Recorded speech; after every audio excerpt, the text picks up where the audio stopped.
So 2024 has been an interesting year for toy collecting. Companies seem to have realized that the toy collecting market is not as large as they once assumed. After 2023's massive clearance sales moving a lot of product, it seems like 2024 has had a lot of change up at companies. But in particular, has Hasbro slowed down, or have we just not noticed that they're still putting out the same amount? It's time for the Hasbro half-year check-in.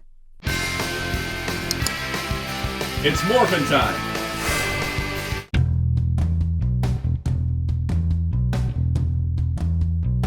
Hello, this is Soundout here, and let's talk toys. Let's talk toy business. This is going to be more of a business-focused episode.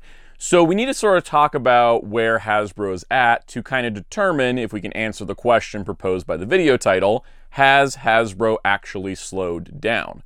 Because I think a lot of us were wondering, especially after last year, if Hasbro is going to be slowing down their product.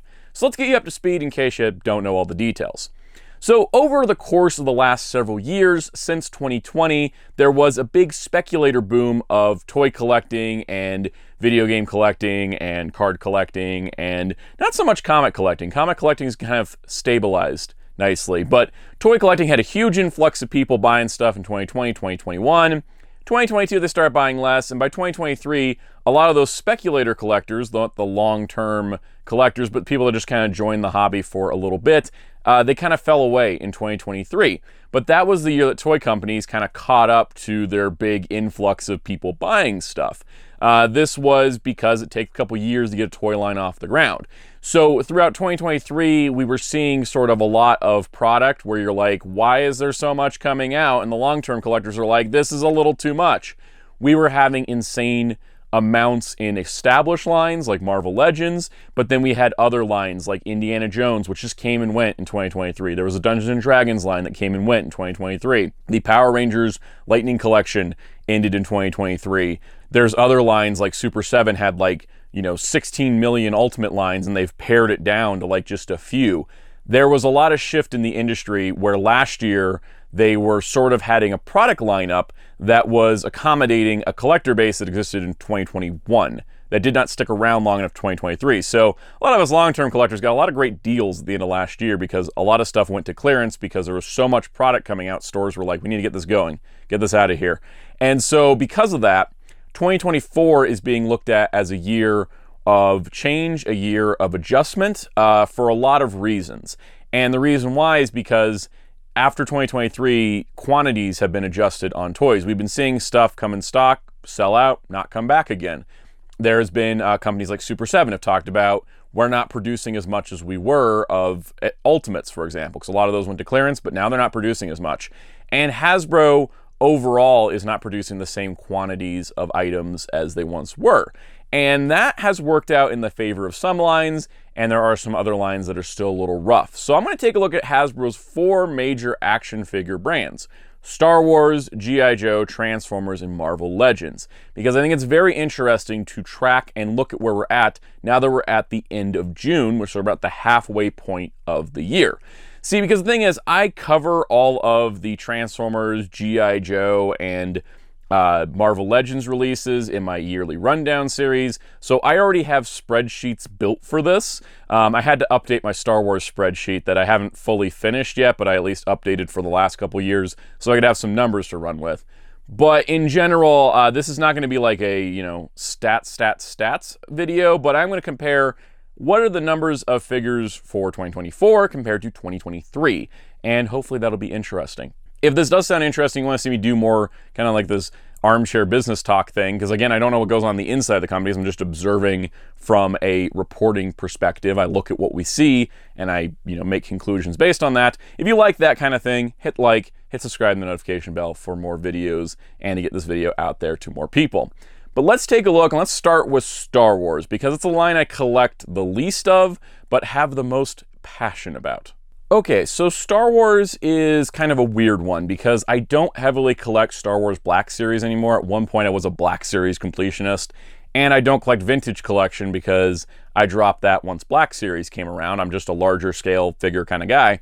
But Star Wars, I think, is probably still, and has not gotten any better, is still the most mismanaged line at Hasbro. I cannot comprehend a lot of the decisions made when it comes to character selection, how things are released, what is released, and just overall who's in charge of the decision making. How much is it Hasbro and how much of it is Disney? And so there's a lot of discussion to come up with this.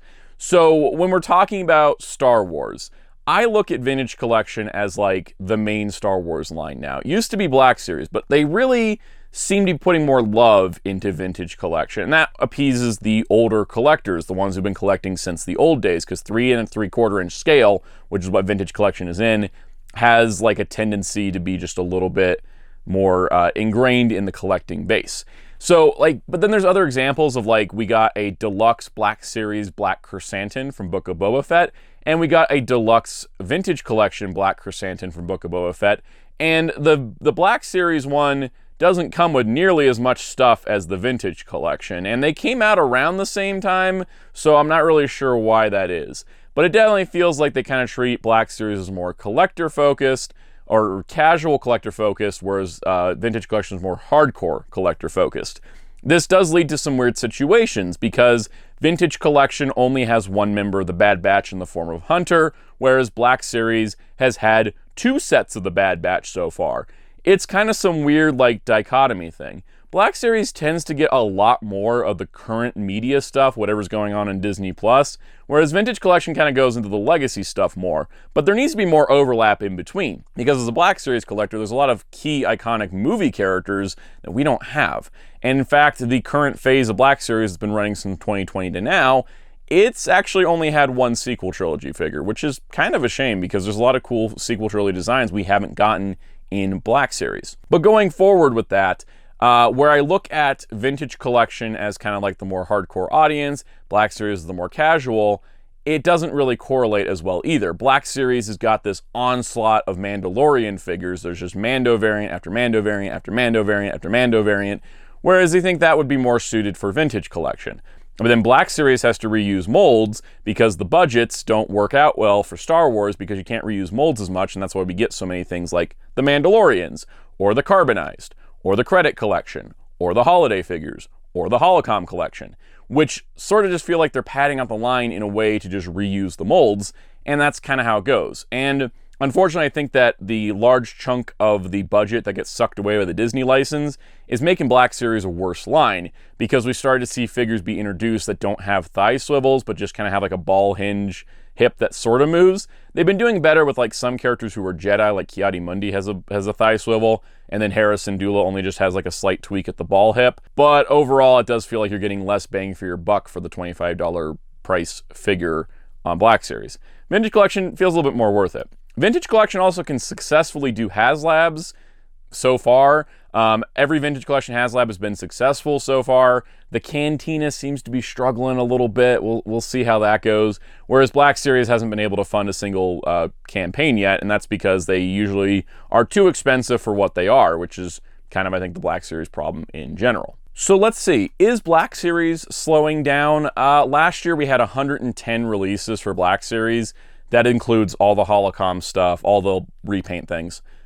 This year so far, there's been 59 announced for this year, not including the ones they've announced for 2025, because Black Series tends to announce further in advance. But 2024 releases, we got 59 so far in June.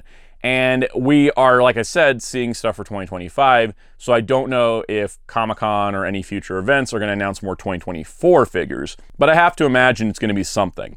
But around 60 releases compared to last year's 110 means we're at about half what we were last year in the overall sense. And again, that's what's announced. There are more pipeline reveals, but we don't know when they're coming out because they pipelined Ki-Adi-Mundi in 2022 and we didn't get them until 2024. So with that being said, I think Black Series is slowing down, which is good. But the other problem is that Black Series is slowing down, yet they just announced 6 more Holocom figures. So part of that number is, oh, we're getting less figures. We're also not getting as many unique figures. I think it's got the quantity is higher than a quality in terms of Star Wars. But let's talk about another Hasbro brand that sort of is picking up steam again, and that's Transformers.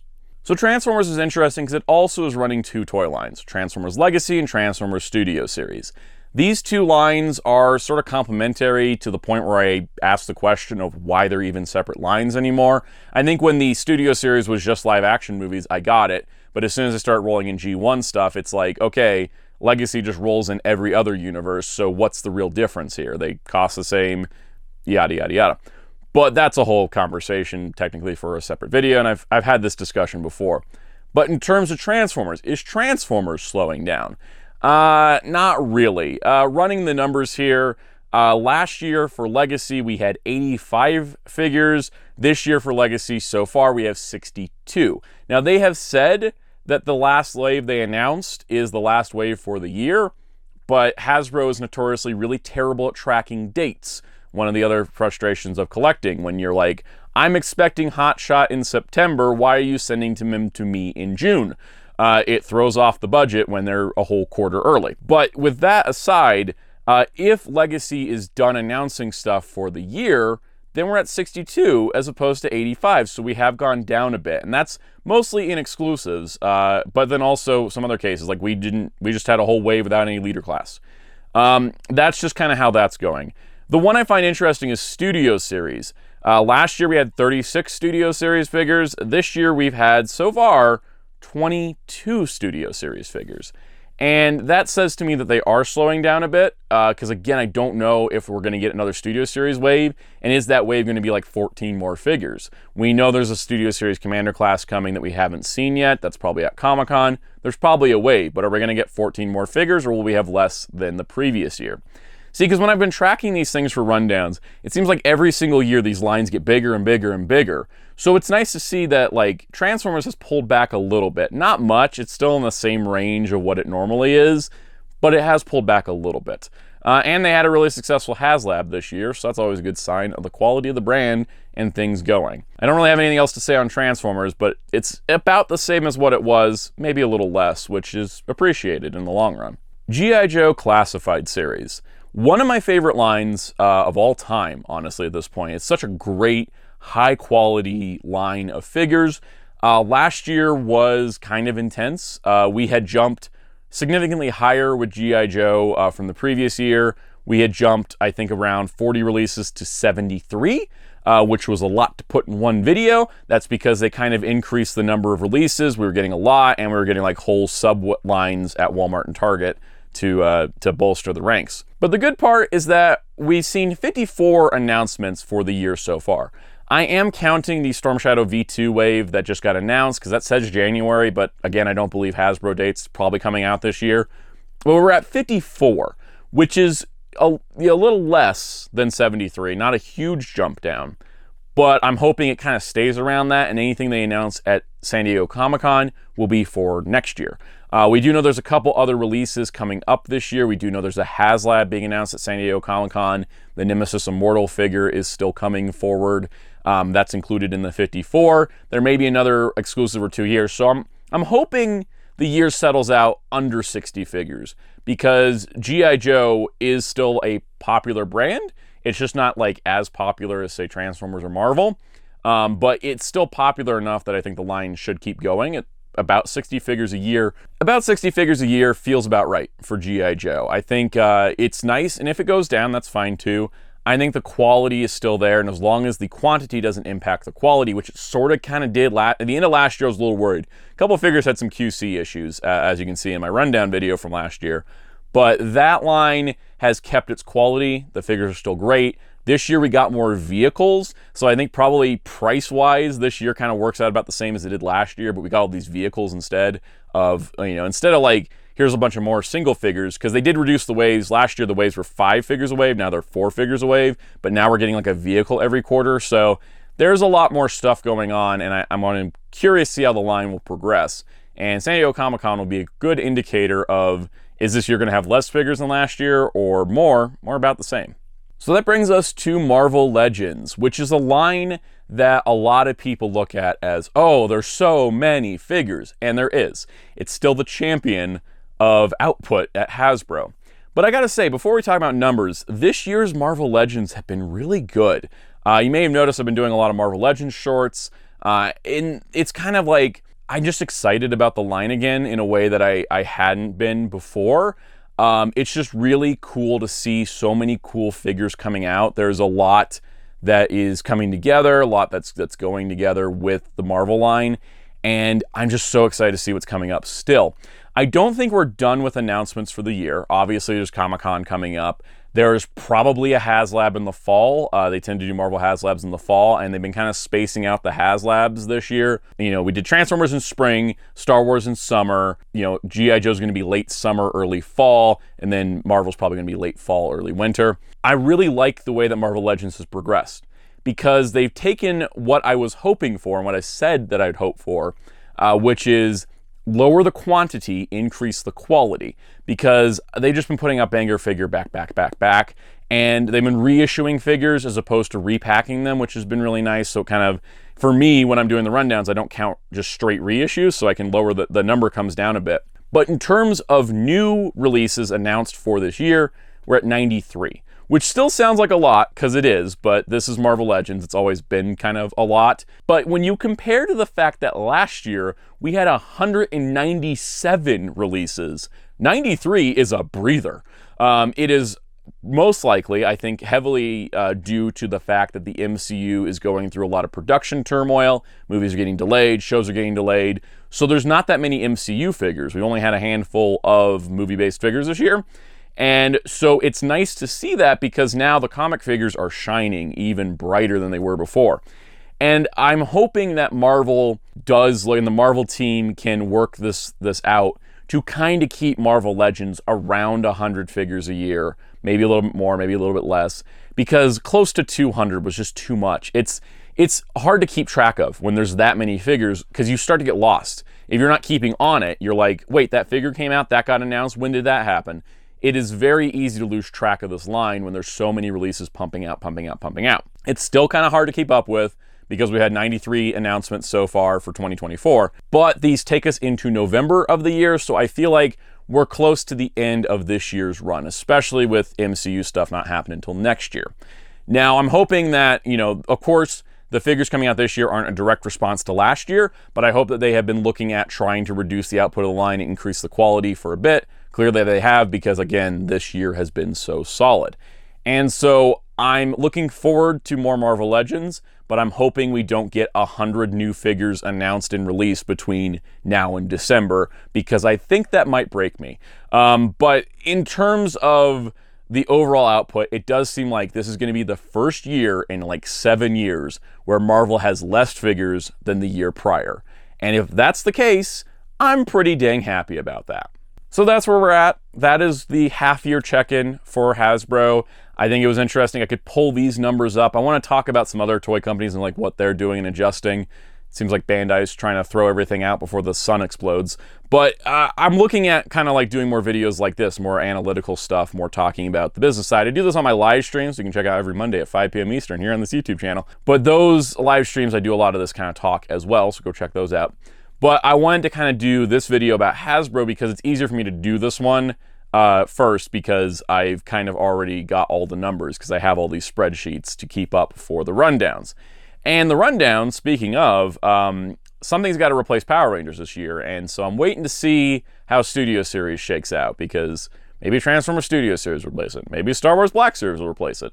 I need a fourth rundown. We'll see what it ends up being. But in general, I hope you enjoyed this video. If you did, hit the like button if you haven't already. Hit subscribe and the notification bell if you haven't already, so don't miss out on the future videos, especially when we check back in 6 months to do the rundowns. That'll be a fun time. Leave a comment down below. Tell me any thoughts, theories. Do you think the output is slowed down? Do you feel like it's still as hectic as ever? Do you think 93 Marvel Legends is still too much? I think it's still a little too much. We could go back a little bit more, but again, we've had so many good figures. It's like G.I. Joe. If you're going to be putting out that many figures, at least make them all good.